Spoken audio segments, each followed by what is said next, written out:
Hello students, कैसे हैं आप लोग। क्लास 11th में हम लोगों ने जर्नल एंट्री स्टार्ट कर दी थी और हम लोगों ने 2 क्वेश्चंस कर भी लिए हैं। आज हम करने वाले हैं 3rd क्वेश्चन। ठीक है, रोज आपको एक वीडियो मिल रहा है, एक जर्नल एंट्री का क्वेश्चन, 2-4 क्वेश्चन हम और जर्नल एंट्रीज के करेंगे और फिर जर्नल एंट्री के साथ मैं आपको लेजर भी सिखाने वाली हूँ। ठीक है, तो करें start without time wasting. Question number 3, copy pen लेकर बैठे। सबसे पहले क्वेश्चन को एक बार देख लेते हैं, रीड कर लेते हैं। Record the following transaction in the journal of Amitabh. तो ऊपर लिखेंगे बेटा in the books of Amitabh. Amitabh ने बिजनेस स्टार्ट किया है 80,000। Purchase furniture from modern furniture for cash, deposited in bank, purchase good for cash, purchase goods on credit from Hari, purchase goods from Suresh for cash, purchase goods from Ajay, sold good for cash, sold good to Kareem, sold good to Ganesh for cash, withdraw from bank for office use, Kareem paid on account। ये नए transaction आए बेटा। Paid rent for residence, purchase a cycle for his son, paid to Ajay in settlement of his account. इस बार हम settlement वाली चीज सीखेंगे। फुल सेटलमेंट बोले या सेटलमेंट बोले, बात एक ही है। ठीक है, तो करते हैं स्टार्ट। पहला ट्रांजेक्शन, कितनी तारीख, मई 1, Amitabh started business with cash. ये तो अब आपको आने लगा होगा। 2024 मई 1 अमिताभ ने बिजनेस स्टार्ट किया। जब भी बिजनेस में पैसा लगाते हैं तो बिजनेस में पैसा आता है, कैश इंक्रीज होता है और लाइबिलिटी कैपिटल इंक्रीज होती है और लाइबिलिटी इंक्रीज होती है तो उसका बैलेंस होता है क्रेडिट और लाइबिलिटी इंक्रीज होगी तो हम क्रेडिट में लिखेंगे। तो फर्स्ट ट्रांजैक्शन हमेशा बनेगा cash account debit to capital account. कितना, 80,000 और यहां लिखेंगे बिजनेस स्टार्टेड विथ कैश। आप लिखिएगा business started with cash. Second transaction May 2।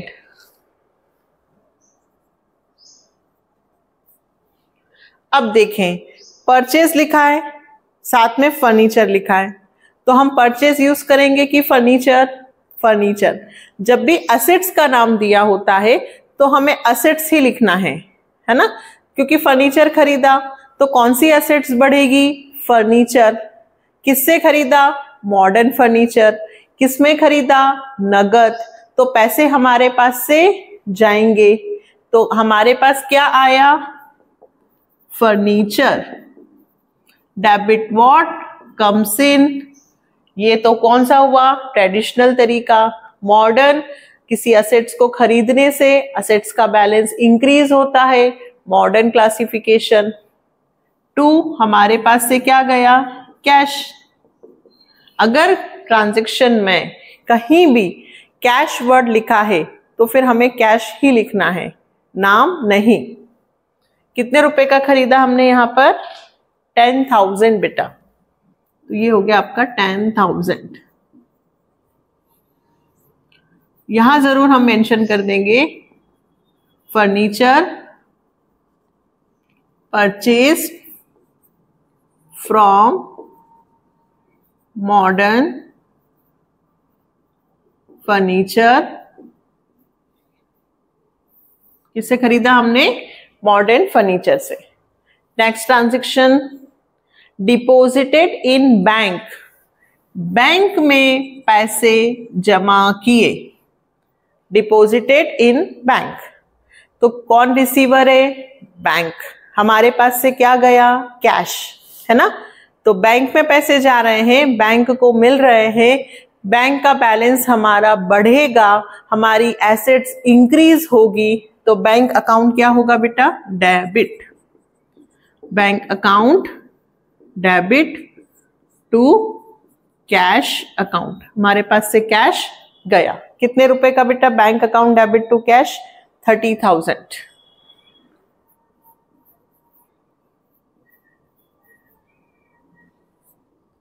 Deposited into bank. ठीक है। Next, purchase good for cash, माल खरीदा मई 6 तारीख को। अब अपन ने गुड्स परचेज किया है। गुड्स जब भी परचेज करते हैं तो परचेज वर्ड यूज करते हैं। परचेज डेबिट होता है, purchase account debit.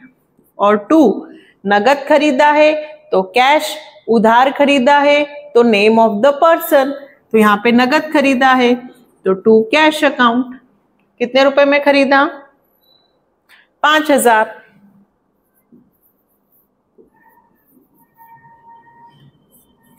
Goods purchase in cash, नगद में माल खरीदा। एक और ट्रांजैक्शन कर लेते हैं इधर, purchase goods on credit from Hari. अब देखिए कितना सिंपल है, जब नगद खरीदते हैं तो कैश नाम आया। अब हमने उधार खरीदा तो कैश की जगह नेम ऑफ द पर्सन आएगा। तो परचेज अकाउंट डेबिट टू हरी, है ना। Goods purchase on credit. कितने का माल उधार खरीदा? 4500। क्लियर? चलिए, कितने ट्रांजैक्शंस हो गए हमारे? 5 इधर भी हो जाएंगे। फिर से हम लाइन खींचते हैं। सबसे पहले कौन सा कॉलम बनता है बेटा? डेट। अगर आप लोगों को लगता है कि हाँ हमें खुद आ रहा है तो आप अपना क्वेश्चन कर लीजिए और फिर वीडियो चलाकर चेक कर लीजिए कि आपका पूरा क्वेश्चन सही है या गलत। और जो ट्रांजैक्शन आपका गलत होता है उसका सुन लीजिए कि उसमें गलती क्या हुई है, देख लीजिए, तो भी आपकी प्रैक्टिस हो जाएगी। डेट, पर्टिकुलर, LF और डेबिट और क्रेडिट। चले, पहला ट्रांजैक्शन मई 8 के बाद क्या है बेटा? मई 8 के बाद है purchase good from Suresh for cash, माल खरीदा नगद और सुरेश। तो सुरेश की जरूरत नहीं है क्योंकि नगद माल खरीदा है। नगद माल खरीदा तो हमारे पास से पैसे जाएंगे, तो हमारी एंट्री क्या होगी? मई 8 के बाद क्या है बेटा? 10। Purchase account debit to cash. नाम की जरूरत क्यों नहीं है? क्योंकि नगद खरीदा है तो नेम से हमें कोई मतलब नहीं है। कितने का खरीदा? 3000।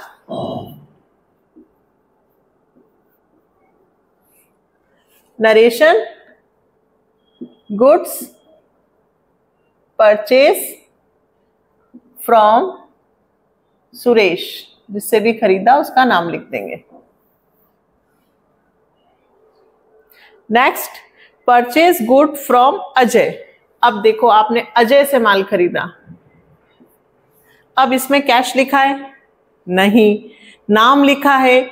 मतलब ये ट्रांजैक्शन नगद में नहीं बल्कि उधार हुआ है।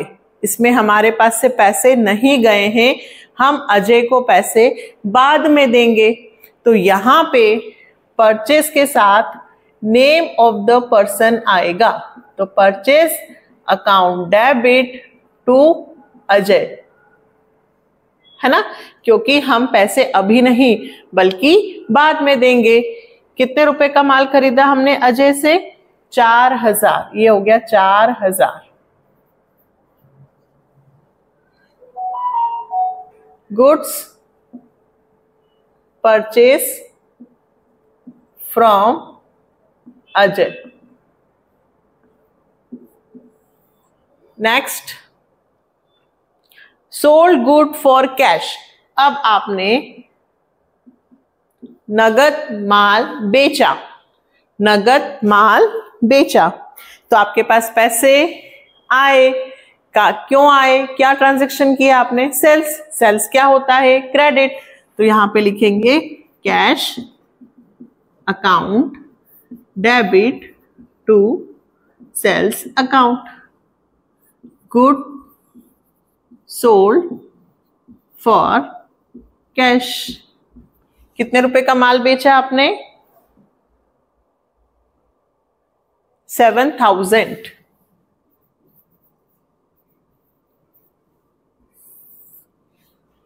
कितना सिंपल है। क्या कहा था, अधिकतर ट्रांजैक्शंस या तो खरीदते हैं या बेचते हैं। खरीदते हैं तो गुड्स के लिए परचेस, असेट्स खरीदेंगे तो नेम ऑफ द असेट्स, नगद में खरीदा तो कैश, उधार खरीदा तो name of the person. Next 15, sold good to Karim. अब आपने करीम को माल बेचा है।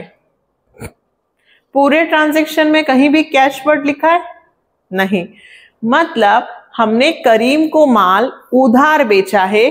करीम हमें पैसे बाद में देगा, ठीक है। तो बेचा है तो सेल्स तो लिखेंगे, तो ऊपर हम नेम ऑफ द पर्सन, किसका नाम लिखेंगे बेटा, करीम। अपोस्ट्रोफी एस क्यों लगाएंगे, क्योंकि पर्सनल के साथ जब भी अकाउंट लिखना हो तो अपोस्ट्रोफी एस लगाना है। Karim's account debit to sales account, goods sold to Karim. कितने रुपए का माल बेचा हमने करीम को, 6,500। 6,500।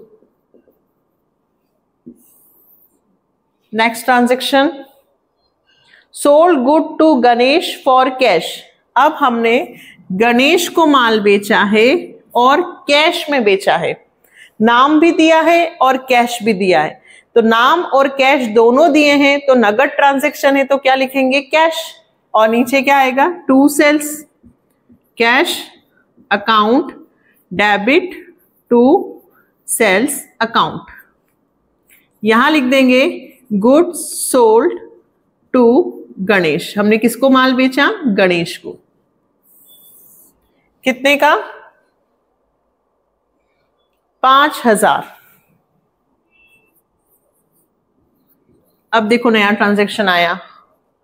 क्या आया नया transaction, withdrew from bank for office use. May 19 को हमने बैंक में से पैसे निकाले ऑफिस यूज के लिए। जब पैसे जमा किए थे तो बैंक टू कैश। अब हमने बैंक में से पैसे निकाले तो हमारा बैंक का बैलेंस इंक्रीज होगा कि डिक्रीज, डिक्रीज। असेट्स है, असेट जब डिक्रीज होती है तो क्रेडिट होता है। हमने पैसे निकाले तो हमारे पास कैश आ रहा है, तो सेम ट्रांजैक्शन का अपोजिट कर देंगे। जब पैसे ऑफिस यूज के लिए निकालेंगे तो क्या ट्रांजैक्शन बनेगा बेटा, cash account debit to bank account. कितने रुपए निकाले, 5,000।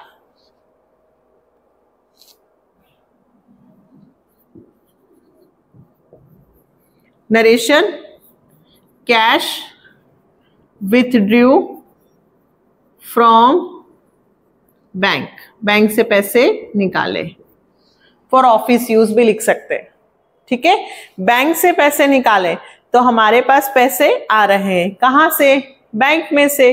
तो हमारे पास पैसा आया बैंक से, बैंक का अकाउंट कम हुआ तो बैंक डिक्रीज होगा, है ना। डिक्रीज हुआ तो क्रेडिट, क्योंकि असेट्स जब कम होती है तो कहां लिखते हैं, क्रेडिट साइड, ठीक है। 4 ट्रांजैक्शंस और बचे हैं, बहुत इंपॉर्टेंट है लास्ट ट्रांजैक्शन। पहले आप इतना नोट डाउन कर लो, फिर हम वो करते हैं। अब बेटा मई 20 में देखना, करीम पेड ऑन अकाउंट। कुछ लोग इसको जल्दबाजी में क्या लिखेंगे, मई 20, है ना। करीम पेड ऑन अकाउंट, तो वो करीम टू कैश कर देंगे। करीम पेड, करीम हमें पैसे दे रहा है, करीम पेड ऑन अकाउंट। करीम ने हमें पैसे दिए, क्यों, क्योंकि हमने करीम को माल बेचा था। जब हम सवाल करते हैं ना तो हमें ऊपर से सारे ट्रांजैक्शंस पता भी होना चाहिए कि करीम के साथ हमने क्या ट्रांजैक्शन किया था। हमने करीम को माल बेचा था उधार, तो करीम हमें पैसे देगा। तो करीम पेड ऑन अकाउंट, मतलब करीम ने अपने खाते में पैसे जमा किए, जो उसका खाता चल रहा था उधारी का, उसमें उसने पैसे दिए, तो हमारे पास पैसे आए। तो कैश अकाउंट डेबिट, और नीचे क्या वर्ड लिखेंगे बेटा, टू करीम, है ना। जब किसका खाता चल रहा होगा, जब किसी का उधारी होता है, तो अपन कहते हैं ना तुम्हारा खाता चल रहा है, अभी तक तुमने पेमेंट नहीं किया, तो करीम ने हमें पैसे दिए, तो हमारे पास पैसे आए। तो cash account debit to Karim, कितना आया, 5000।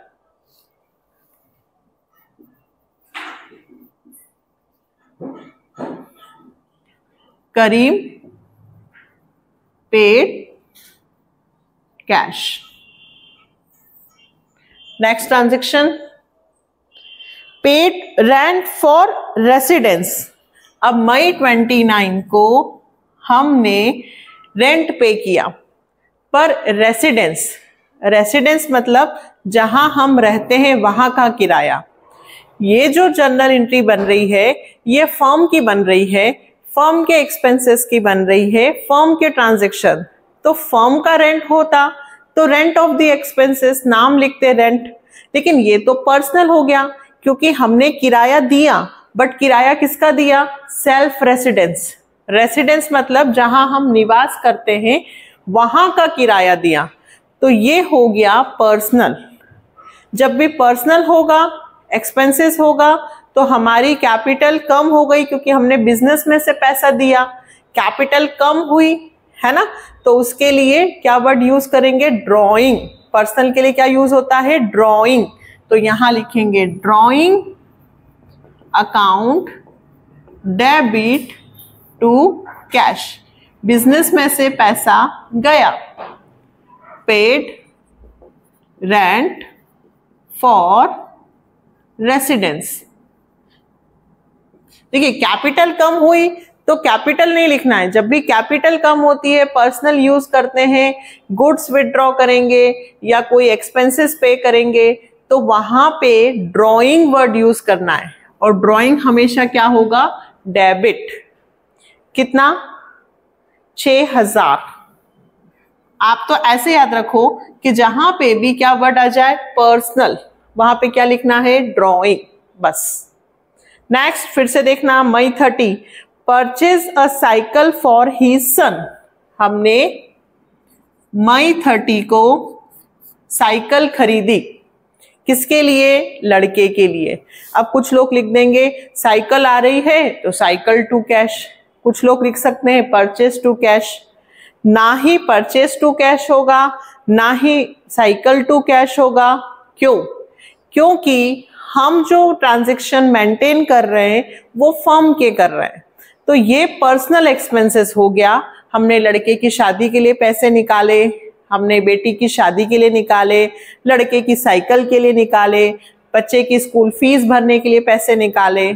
ऐसा कोई सा भी ट्रांजैक्शन होगा ना बेटा, तो वहां पे एक ही वर्ड यूज करोगे, ड्रॉइंग। क्या वर्ड यूज करोगे, ड्रॉइंग। तो यहां क्या लिखूंगी मैं, ड्रॉइंग। और जब भी पर्सनल यूज हुआ तो बिजनेस में से पैसा जा रहा है, मेरा बैलेंस कैश का कम हो रहा है, तो मैं क्या लिखूंगी, drawing account debit to cash account. यहां जरूर हम लिख सकते हैं क्या, purchase a cycle for his son. ठीक है, नरेशन में कितना, 3000। लास्ट ट्रांजैक्शन, क्वेश्चन कंप्लीट हो जाएगा, बट लास्ट अच्छे से समझना है क्योंकि सेटलमेंट लिखा है। सेटलमेंट बोले, फुल सेटलमेंट बोले, बात एक ही है। यहां लिखा है मई 30 को, मई 30 हमने अजय को सेटलमेंट कर दिया और अजय को पैसे दिए हैं 3800। अजय के सेटलमेंट में हमने अजय को 3800 रुपए दिए। अजय, जब भी सेटलमेंट वर्ड आ जाए ना तो सबसे पहले देखना कि अजय के साथ आपका क्या ट्रांजैक्शन हुआ है। तो अजय के साथ आपका 4000 रुपए का ट्रांजैक्शन हुआ है। आपने अजय से 4000 का माल खरीदा था। कितने का खरीदा था बेटा? 4000। और आप उसको पैसे दे रहे हो सिर्फ 3800 रुपए। बाकी कितने बचे? 200। तो 200 रुपए हो गए डिस्काउंट। अजय को देने थे 4000, हम उसको 3800 रुपए देके सेटलमेंट कर रहे हैं कि भाई अब तेरे को इससे ज्यादा रुपए नहीं दूंगा, 3800 रुपए में बात खत्म कर रहे हैं। तो अजय को अब 200 रुपए और देंगे क्या? नहीं। तो अजय का बैलेंस तो पूरा कितने से कम हो गया? 4000 से। हमने अजय को पैसे दिए, अजय's अकाउंट डेबिट टू कैश। हमने अजय को कितने पैसे दिए बेटा? 3800। कितने दिए? 3800। हमें डिस्काउंट मिला। कैसे पता चला? मैंने आपको स्टार्टिंग के जो वीडियोस हैं 3 बनाए हैं, उसमें मैंने आपको समझाया है। अगर स्टूडेंट्स देखना चाहें तो वो स्टूडेंट्स स्टार्टिंग के 3 वीडियोस देख सकते हैं, प्लेलिस्ट में जाकर आप देखें। वहां पे मैंने समझाया है डिस्काउंट डेबिट कब होता है और डिस्काउंट क्रेडिट कब। कैश, जहां पे भी कैश या बैंक ये 2 वर्ड्स मिलेंगे ना, आप डिस्काउंट वहीं लिखोगे। अगर डिस्काउंट डेबिट में आया तो डिस्काउंट अलाउड, अगर डिस्काउंट क्रेडिट में आया तो डिस्काउंट रिसीव्ड। ऐसे समझ सकते हैं।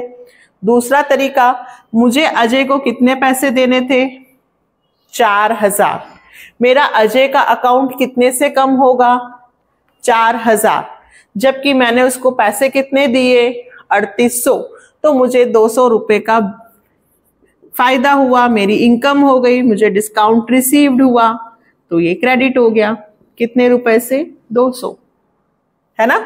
लिखेंगे paid to Ajay in settlement.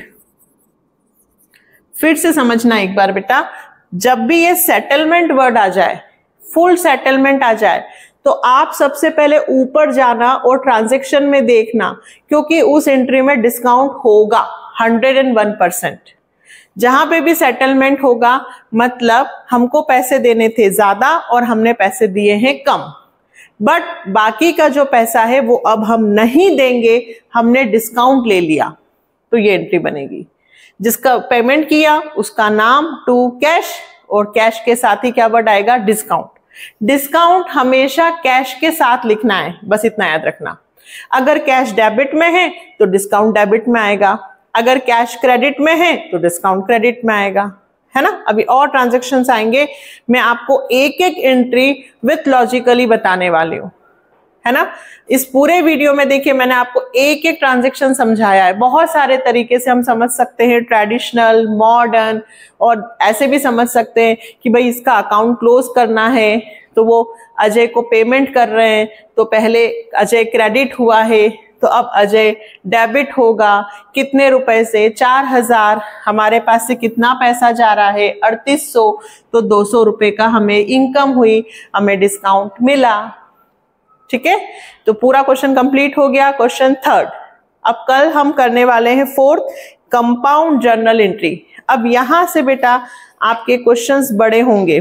कल हम 4th भी करेंगे और फिर हम बैड डेब्ट्स और टीडी सीडी, अब हमारा लेवल थोड़ा सा बड़ा होगा। तो मैंने आपको 3, फर्स्ट, सेकंड, थर्ड, आज इस 3rd क्वेश्चन की प्रैक्टिस कीजिएगा और फर्स्ट, सेकंड भी थोड़ा कीजिएगा। ठीक है, कल से हम हमारा लेवल थोड़ा सा और बढ़ेगा। तो मिलते हैं नेक्स्ट वीडियो में।